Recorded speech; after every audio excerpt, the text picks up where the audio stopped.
With all that is going on in the world, the January 6th insurrection feels like a lifetime ago. But to those who were there, to those who witnessed it, the trauma is always present. It was one of the darkest days in modern American history, with thousands of Trump supporters laying siege to the Capitol and assaulting law enforcement officers. For Officer Harry Dunn, the experience was a painful gut punch. Until then, I had never seen anyone physically assault Capitol Police or MPD, let alone witness mass assaults being perpetrated on law enforcement officers. One woman in a pink MAGA shirt yelled, "You hear that, guys? This voted for Joe Biden." Then the crowd, perhaps around 20 people, joined in screaming, "Boo!" No one had ever called me a while wearing the uniform of a Capitol Police officer. That was a direct result of Donald Trump and the Republican Party rejecting the results of the 2020 election. Today, the newly elected Speaker of the House, Mike Johnson, embodies that ethos. Johnson was the most important architect of the Electoral College objections and helped corral Republican votes against certifying the elections in multiple swing states not his own. In the past 3 weeks, we've only seen 2 Speaker candidates who did not object to the 2020 election. And that's because in today's Republican Party, election denialism is a badge of honor and not a mark of shame. In fact, it is now a requirement, an essential tenet of republicanism. Their denialism is also a daily insult to people like Officer Dunn. In his new book, Standing My Ground, a Capitol Hill officer's fight for accountability and good trouble after January 6th, he writes, "I speak out not because I want something for me, but because I want accountability. I want the people responsible for that day, including Trump and anybody else who conspired to breach the Capitol and try to halt our democracy, to pay a price, just like we paid a price." And joining me now is Officer Harry Dunn, author of the aforementioned newly published book, Standing My Ground. And I have a copy here. We're going to hold it up because everyone needs to read this, because I think it has gotten so far away that people don't remember it. I want to get into some of what you write about that day, but I do want to ask you to react to the fact that the Republican caucus has now elected one of the top election deniers to be their speaker. Yeah, thanks. Always good to be with you. One thing I've got to point out, though, the we that I talk about in that book, I don't want people to think that that's just necessarily the Capitol Police officers. We, meaning us American citizens. I write this book as an American citizen, and that's where my viewpoint is coming from. I care about this country. I care about, the way it functions. I want it to work well for all of us. So that's the we that I talk about. As far as the new speaker, I don't really have an opinion about it. One of the reasons why I did write the book is to give a factual representation, account of what happened that day. I want the voters to be educated. The voters are the people who hold the representatives accountable, not me. My job is to protect those members that the American people send. So while I can have an opinion, I want their opinion to be an educated one and to be reflected at the ballot box, because those American people are the people that hold the elected officials accountable. Well, I will note that he did not deny his own election. He validated that particular election. He thought that was valid.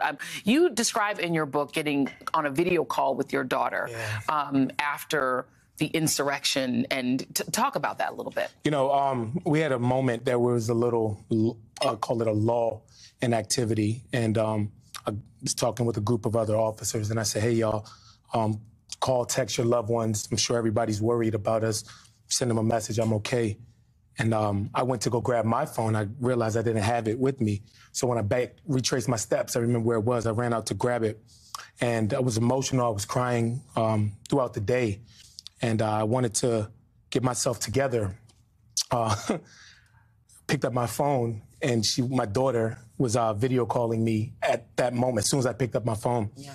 So I was like, let me get myself together. I wiped my eyes, and the grime, the pepper spray remnants were on my coat, and I wiped the pepper spray in my eyes, and it smeared it, and it was just so painful. Yeah. And I didn't want to scare her, so I'm like holding it together, my dad voice, "Hi, baby," and I've got my eyes open. She's going on telling me about her day. Yeah. And on the inside, I'm like, all right, I gotta go. This is killing me. So I was like, just tell your mother I'm okay. Yeah. And I got off the phone, I just let out a scream or a yell.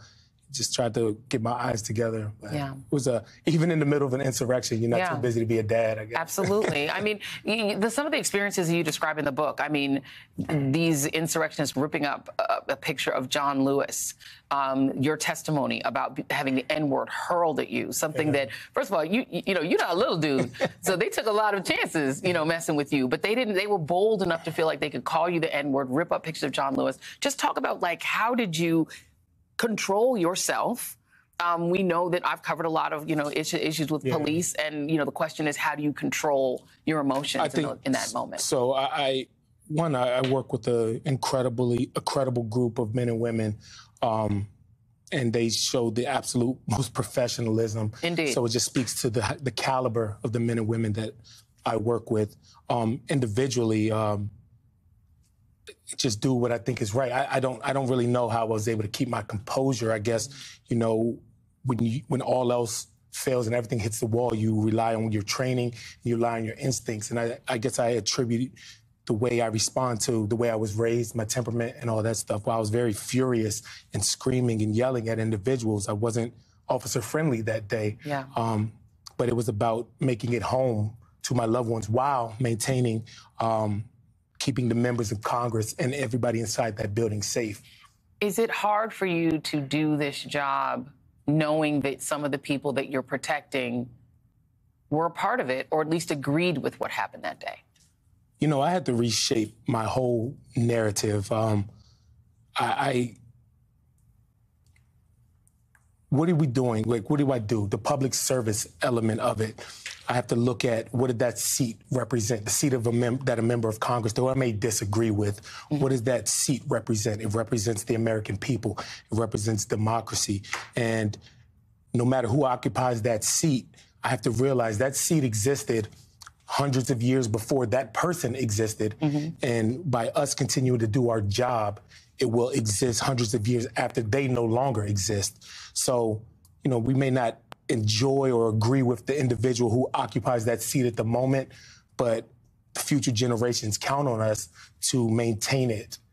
That's why defending democracy is so important. So it's difficult, but kind of like bigger picture kind of thinking. Yeah, absolutely. Officer Harry Dunn, you are a hero, and all of the people who were with you on that day and taking those beatings are heroic. And I hope that you know that and that you take that in, because it is true. Thank you, my friend. Thank you. Always good to talk to you. Always good to talk to you. Author of Standing My Ground, Harry Dunn. We'll be right back.